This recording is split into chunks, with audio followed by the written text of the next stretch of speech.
नमस्कार. The deep डाईव्हमध्ये आपलं स्वागत आहे. आज आपण मायक्रोसॉफ्ट लर्नवरील एका खूप महत्त्वाच्या लर्निंग पाथची सविस्तर चिरफाड करणार आहोत. त्याचं नाव आहे AZ-10 ॲझ्युअरमध्ये स्टोरेजची अंमलबजावणी आणि व्यवस्थापन.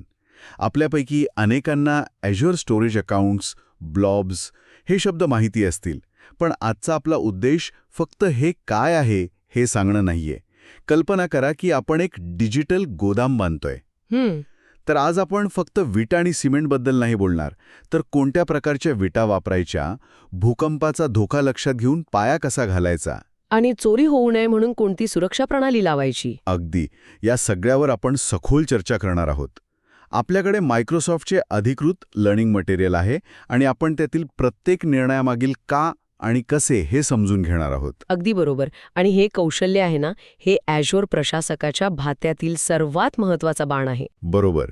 कारण डेटा हा कोणत्याही कंपनीचा प्राण असतो. या लर्निंग पाथमध्ये 4 मुख्य मॉड्यूल्स आहेत. आपण फक्त त्यांचं वर्णन नाही करणार, तर प्रत्येक टप्प्यावर येणाऱ्या व्यावसायिक गरजा आणि तांत्रिक पर्यायांमधला फरक स्पष्ट करणार आहोत. हो, कारण चुकीच्या निवडीमुळे परफॉर्मन्स आणि खर्चावर खूप परिणाम होऊ शकतो, नाही का? नक्कीच. तेच समजून घेणं महत्त्वाचं आहे. चला तर मग या डिजिटल गोदामाच्या ब्लूप्रिंटवर नजर टाकूया. उत्तम. चला तर मग पाया घालण्यापासून सुरुवात करूया. पहिलं मॉड्यूल आहे स्टोरेज अकाउंट्स कॉन्फिगर करणे. हो. आपण नेहमी ऐकतो की स्टोरेज अकाउंट म्हणजे क्लाउडमधल्या आपली जागा. पण जागा घेताना पहिले आणि सर्वात महत्त्वाचे निर्णय कोणते घ्यावे लागतात? कारण एकदा पाया घातला की तो बदलणं खूप अवघड असतं. खूप चांगला प्रश्न आहे. हे क्लाउडमध्ये एक नवीन जागा किंवा प्लॉट खरेदी करण्यासारखंच आहे. पण जागा घेतानाच आपल्याला ठरवावं लागतं की त्यावर एक छोटं घर बांधायचंय की एक गगनचुंबी इमारत. इथे 2 महत्त्वाचे निर्णय सुरुवातीलाच घ्यावे लागतात. पहिला म्हणजे परफॉर्मन्स टियर आणि दुसरा रेप्लिकेशन स्ट्रॅटेजी. ठीक आहे. तर परफॉर्मन्स टियर म्हणजे स्टँडर्ड आणि प्रीमियम. हो, नावावरून वाटतं की प्रीमियम जास्त वेगवान असेल, पण यात फक्त वेगाचा फरक आहे की अजून काही तांत्रिक गुंतागुंत आहे? उत्तम प्रश्न. नाही, हा फक्त वेगाचा मामला नाही, तर तंत्रज्ञानाचा आहे. स्टँडर्ड परफॉर्मन्स टियर जे आहे ते हार्ड डिस्क ड्राईव्ह म्हणजे HDD वापरतं. ओके. हा बॅकअप, मोठ्या डेटा ॲनालिटिक्स किंवा जो डेटा फारसा वापरला जात नाही तो ठेवण्यासाठी उत्तम आणि किफायतशीर पर्याय आहे. याउलट premium tier solid state drive म्हणजे SSD वापरतं, जे प्रचंड वेगवान असतात. अच्छा. पैसे वाचवण्यासाठी VM डिस्क स्टँडर्ड अकाउंटवर ठेवतात आणि मग विचारतात की ॲप्लिकेशन का हळू चालतंय. ही एक सामान्य पण महागात पडणारी चूक आहे. समजलं. म्हणजे कामाच्या स्वरूपानुसार योग्य हार्डवेअर निवडणं महत्वाचं आहे. आता दुसऱ्या मुद्द्याकडे येऊया, रेप्लिकेशन. आपण ऐकतो की डेटाच्या कॉपी वेगवेगळ्या ठिकाणी ठेवल्या जातात, पण त्यातही GRS, ZRS असे अनेक पर्याय आहेत. व्यवसायाच्या दृष्टिकोनातून यातला फरक कसा ओळखायचा? बरोबर. रेप्लिकेशन म्हणजे तुमच्या डेटासाठी असलेला इन्शुरन्सच आहे एक प्रकारे. इन्शुरन्स? वा. हो. कल्पना करा, तुम्ही तुमच्या घराच्या नकाशाच्या अनेक कॉपी करून ठेवल्या आहेत. LRS म्हणजे लोकली रिडंडंट स्टोरेज. म्हणजे एकाच इमारतीतल्या वेगवेगळ्या मजल्यावर कॉपी ठेवणं. अगदी. जर बिल्डिंगला काही झालं तर सगळं गेलं. म्हणजे ZRS म्हणजे झोन रिडंडंट स्टोरेज. हे एकाच शहरातल्या वेगवेगळ्या भागांमध्ये कॉपी ठेवण्यासारखं आहे. शहरात पूर आला तर धोका आहे. आणि GRS म्हणजे जिओ रिडंडंट स्टोरेज. बरोबर. एका शहरात काहीही झालं तरी दुसऱ्या शहरात तुमचा नकाशा सुरक्षित राहतो. आता निवड कशी करायची? जर तुमचं ॲप्लिकेशन एकाच शहरातल्या वेगवेगळ्या ठिकाणी सुरक्षित ठेवायचं असेल तर ZRS कमी खर्चात उत्तम काम करतं. पण जर देश पातळीवरील आपत्कालीन परिस्थितीत ही डेटा सुरक्षित हवा असेल तर GRS आवश्यक आहे. म्हणजे हे पहिलं मॉड्यूल आपल्याला फक्त जागा नाही, तर त्या जागेचा पाया किती मजबूत करायचा आणि नैसर्गिक आपत्तींपासून बचावासाठी काय योजना करायची हे ठरवायला शिकवतं. चला, आता पाया पक्का झालाय तर त्यावर गोदाम बांधायला घेऊया. पुढचा टप्पा आहे ॲझ्युअर ब्लॉब स्टोरेज कॉन्फिगर करणे. ब्लॉब हे नावच मजेशीर आहे, पण हा रद्दीचा ड्रॉयर आणि व्यवस्थित फाईल कॅबिनेट यातला फरक काय आहे? ब्लॉब स्टोरेज म्हणजे खरंच एक जादुई आणि कधीही न भरणारी पेटी आहे. अच्छा.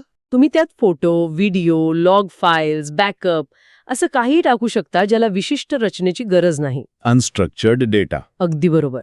म्हणूनच याला अनस्ट्रक्चर्ड डेटा म्हणतात. यात कंटेनर्स म्हणजे त्या पेटीतले कप्पे. पण खरी गंमत आहे ॲक्सेस टियर्समध्ये. हो. तिथेच कंपन्यांचे पैसे वाचतात किंवा वाया जातात. हॉट, कूल आणि आर्काइव्ह टियर्स हे ऐकायला तसं सोपं वाटतं. हो, वाटतं. पण यांचा प्रत्यक्ष वापर करताना लोक सामान्यतः काय चुका करतात आणि या निवडीचा बिलावर किती परिणाम होतो? खूप जास्त. याची एक गंमत सांगते. माझ्या एका क्लायंटने त्यांचे जुने बॅकअप्स आर्काइव्ह टियरमध्ये टाकून दिले. का? तर ते सर्वात स्वस्त आहे म्हणून. बरोबर आहे, स्वस्त आहे. आर्काइव्ह टियर म्हणजे सामान थेट माळ्यावर ठेवून देण्यासारखं. जागा अगदी स्वस्त. पण त्यांना हे माहीत नव्हतं की माळ्यावरचं सामान खाली काढायला वेळ आणि पैसे दोन्ही लागतात.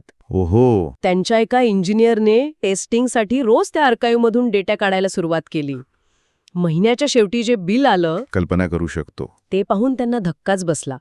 हॉट टियरपेक्षा कित्येक पटींनी जास्त खर्च फक्त डेटा बाहेर काढण्यावर म्हणजे रिट्रीव्हल कॉस्टवर झाला होता. त्यामुळे हे समजून घेणं महत्त्वाचं आहे.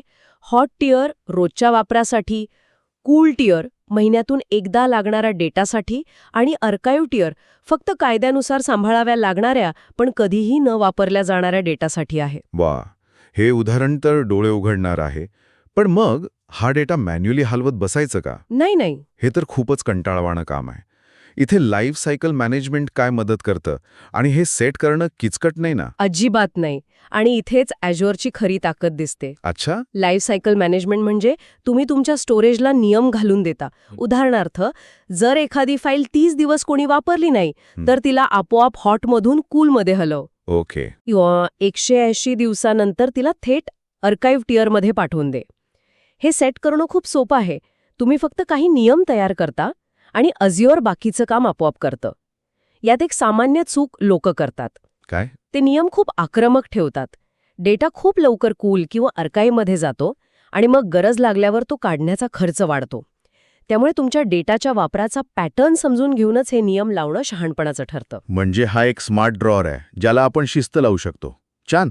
आता गोदाम बांधून झालं, त्यात सामानही भरलं आणि ते व्यवस्थित लावायची पद्धतही कळली. पण आता सर्वात महत्त्वाचा प्रश्न, सुरक्षा. हो. तिसरं मॉड्यूल आहे ॲझ्युअर स्टोरेज सुरक्षा कॉन्फिगर करणे.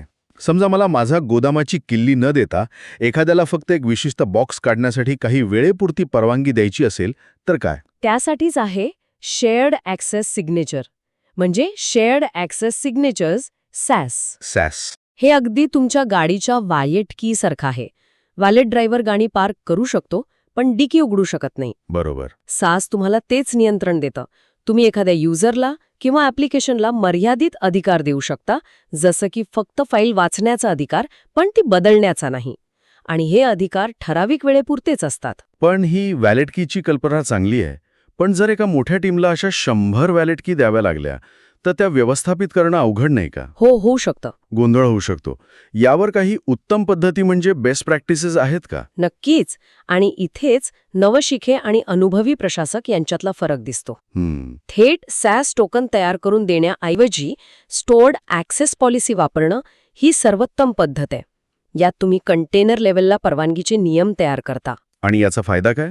सर्वात मोठा फायदा, समजा तुम्ही एखाद्याला 24 तासांसाठी ॲक्सेस दिला पण 1 तासातच तुम्हाला तो रद्द करायचा आहे. हो. जर तुम्ही थेट सॅस टोकन दिलं असेल तर ते एक्सपायर होईपर्यंत तुम्ही काहीच करू शकत नाही. पण पॉलिसी वापरली असेल तर तुम्ही ती पॉलिसी कधीही बदलू किंवा हटवू शकता आणि दिलेला ॲक्सेस त्वरित रद्द होतो. हे खूप मोठं सुरक्षा कवच आहे. म्हणजे अधिक नियंत्रण. आता सुरक्षेच्या दुसऱ्या पैलूकडे वळूया, एन्क्रिप्शन. एन्क्रिप्शन. डेटा गुप्त भाषेत लिहून ठेवणं. ॲझ्युअर हे आपोआप करतं असं आपण ऐकतो. पण मग कस्टमर मॅनेज्ड कीजचा पर्याय का दिलाय? त्याची गरज कुणाला पडते? हा मुद्दा थेट नियमांचं पालन म्हणजे कंप्लायन्स आणि विश्वासाशी जोडलेला आहे. अच्छा, ॲझ्युअर डिफॉल्टनुसार मायक्रोसॉफ्टच्या की वापरून तुमचा डेटा एन्क्रिप्ट करतं. बहुतांश लोकांसाठी हे पुरेसं आहे. पण कल्पना करा, तुम्ही एक बँक आहात किंवा आरोग्यसेवा क्षेत्रातील कंपनी आहात. तिथले नियम खूप कडक असतात. बरोबर. त्यांना हे सिद्ध करावं लागतं की डेटा एन्क्रिप्शनवर त्यांचंच पूर्ण नियंत्रण आहे. कस्टमर मॅनेज्ड कीज म्हणजे तुम्ही तुमच्या घराला असं कुलूप लावता ज्याची किल्ली फक्त तुमच्याकडे आहे, घरमालकाकडेही नाही. वा. तुम्ही तुमची स्वतःची एन्क्रिप्शन की Azure की वॉल्टमध्ये ठेवता आणि स्टोरेजला ती वापरायला सांगता. याचा अर्थ तुमच्या परवानगीशिवाय Azure सुद्धा तुमचा डेटा वाचू शकत नाही. हे सुरक्षेचं सर्वोच्च शिखर आहे. समजलं. म्हणजे ब्लॉब स्टोरेज हे फोटो, व्हिडिओ आणि बॅकअपसारख्या अस्तव्यस्त पसरलेल्या गोष्टींसाठी झालं. हो, पण जर आपल्याला कॉम्प्युटरवरच्या माय डॉक्युमेंट्स फोल्डरसारखं काहीतरी हवं असेल तर, जिथे फाईल्स आणि फोल्डर्स व्यवस्थित रचनेत ठेवता येतील आणि अनेक लोक एकत्र वापरू शकतील. त्यासाठीच चौथं आणि शेवटचं मॉड्यूल आहे Azure फाईल्स कॉन्फिगर करणे. Azure files. हां, क्लाउडमधला एक शेअर्ड फोल्डर आहे. तुमच्या ऑफिसच्या नेटवर्कवर जसे एक कॉमन टी ड्राईव्ह किंवा झेड ड्राईव्ह असतो की नाही, हो असतो. जो सगळे वापरू शकतात. Azure फाईल्स अगदी तेच काम करतं, पण क्लाउडमध्ये. हे SMB नावाचा प्रोटोकॉल वापरतं, जो विंडोज फाईल शेअरिंगचा पाया आहे. त्यामुळे तुम्ही या क्लाउड फोल्डरला तुमच्या कॉम्प्युटरवर एखाद्या ड्राईव्ह लेटरप्रमाणे मॅप करू शकता. आणि मग हे Azure फाईल सिंक काय आहे? हे नाव ऐकून मला एक प्रश्न पडतोय. विचारा. अनेक कंपन्यांचे सर्व्हर अजूनही त्यांच्या ऑफिसमध्ये ऑन प्रिमायसेस आहेत. बरोबर. जर ऑफिसमधल्या सर्व्हरवर आणि क्लाउडमधल्या Azure फाईल्सवर एकाच वेळी एकाच फाईलमध्ये बदल झाला तर काय होतं? म्हणजे कॉन्फ्लिक्ट कसा सोडवला जातो? हा अत्यंत व्यावहारिक आणि महत्त्वाचा प्रश्न आहे. Azure फाईल सिंक हे हायब्रिड वातावरणासाठी एक वरदान आहे. हे तुमच्या ऑफिसच्या सर्व्हरला आणि Azure फाईल्सला एकमेकांशी जोडून ठेवतं. आणि तुमच्या प्रश्नाचं उत्तर आहे द न्यूअर फाईल विन्स. अच्छा, म्हणजे जी नवीन आहे ती राहते. हो, ज्या फाईलमध्ये सगळ्यात शेवटी बदल झाला आहे ती फाईल मुख्य मानली जाते आणि दुसऱ्या फाईलचं नाव बदलून तिला सेव्ह केलं जातं. त्यामुळे कोणताही डेटा गमावला जात नाही. आणि याचं आणखी एक वैशिष्ट्य म्हणजे क्लाउड टिअरिंग. तुम्ही नियम लावू शकता की जो डेटा 60 दिवसांपासून वापरला गेला नाही त्याला फक्त क्लाउडमध्ये ठेवा आणि ऑफिसच्या सर्व्हरवर फक्त त्याची एक लिंक ठेवा. अरे वा, म्हणजे ऑफिसच्या सर्व्हरची जागा वाचते. अगदी. पण लोकांना वाटतं की सगळ्या फाईल्स तिथेच आहेत. हे तर खूपच हुशारीचं आहे. या मॉड्यूलमध्ये स्नॅपशॉट्सबद्दलही सांगितलं आहे. हे सामान्य बॅकअपपेक्षा वेगळं कसं आहे? स्नॅपशॉट म्हणजे तुमच्या फाईल शेअरचा एका विशिष्ट क्षणी काढलेला रीड ओन्ली फोटो. फोटो? हो. समजा कोणी चुकून एक महत्त्वाचा रिपोर्ट डिलीट केला किंवा रॅन्समवेअरच्या हल्ल्यामुळे तुमच्या सगळ्या फाईल्स खराब झाल्या. हो, असं होऊ शकतं. आता पूर्ण बॅकअप रिस्टोर करायला खूप वेळ लागू शकतो. पण स्नॅपशॉटमुळे तुम्ही काही मिनिटात वेळेत मागे जाऊन हल्ला होण्यापूर्वीच्या क्षणी तुमचा संपूर्ण फाईल शेअर जसाच्या तसा परत मिळवू शकता. म्हणजे ही एक प्रकारची टाईम मशीनच आहे. अगदी. तुमच्या डॉक्युमेंटसाठी एक टाईम मशीनच. हे पूर्ण बॅकअपची जागा घेत नाही, पण रोजच्या छोट्या मोठ्या चुका सुधारण्यासाठी किंवा जलद रिकव्हरीसाठी खूप उपयोगी आहे. तर मग या सगळ्याचा अर्थ असा आहे की हा लर्निंग पाथ म्हणजे फक्त काही तांत्रिक पायऱ्यांची यादी नाही, तर हा Azureमध्ये डेटा व्यवस्थापनाचा एक संपूर्ण विचार आहे. हो. तुम्ही आधी जागेची निवड आणि पायाभरणी करता, जे आहे स्टोरेज अकाउंट्स. बरोबर. मग त्यावर तुमच्या गरजेनुसार गोदाम म्हणजे ब्लॉब स्टोरेज किंवा ऑफिस म्हणजे Azure फाईल्स बांधता. आणि या संपूर्ण प्रक्रियेत तुम्ही सर्वोत्तम कुलूप म्हणजे सॅस पॉलिसीज, एन्क्रिप्शन, सिक्युरिटी कॅमेरे आणि ॲक्सेस कंट्रोल सिस्टम म्हणजे CMK कशी लावायची हे शिकता. हे प्रत्येक Azure प्रशासकाला माहीत असणंच पाहिजे. नक्कीच. कारण डेटा हा कोणत्याही कंपनीचा सर्वात मौल्यवान ठेवा असतो. योग्य टियर न निवडल्याने होणारा अवाढव्य खर्च टाळण्यापासून ते योग्य रेप्लिकेशन स्ट्रॅटेजीने व्यवसायाला आपत्तीतून वाचवण्यापर्यंत प्रत्येक निर्णय महत्त्वाचा आहे. अगदी बरोबर. ही फक्त तांत्रिक माहिती नाहीये, तर क्लाउडमध्ये विचार करण्याची एक पद्धत आहे. आणि आता ऐकणाऱ्यांसाठी एक शेवटचा विचार. आपण लाईफ सायकल मॅनेजमेंटबद्दल बोललो, म्हणजे कॉर्पोरेट डेटा जुना झाल्यावर त्याला आपोआप स्वस्थ स्टोरेजमध्ये हलवणे.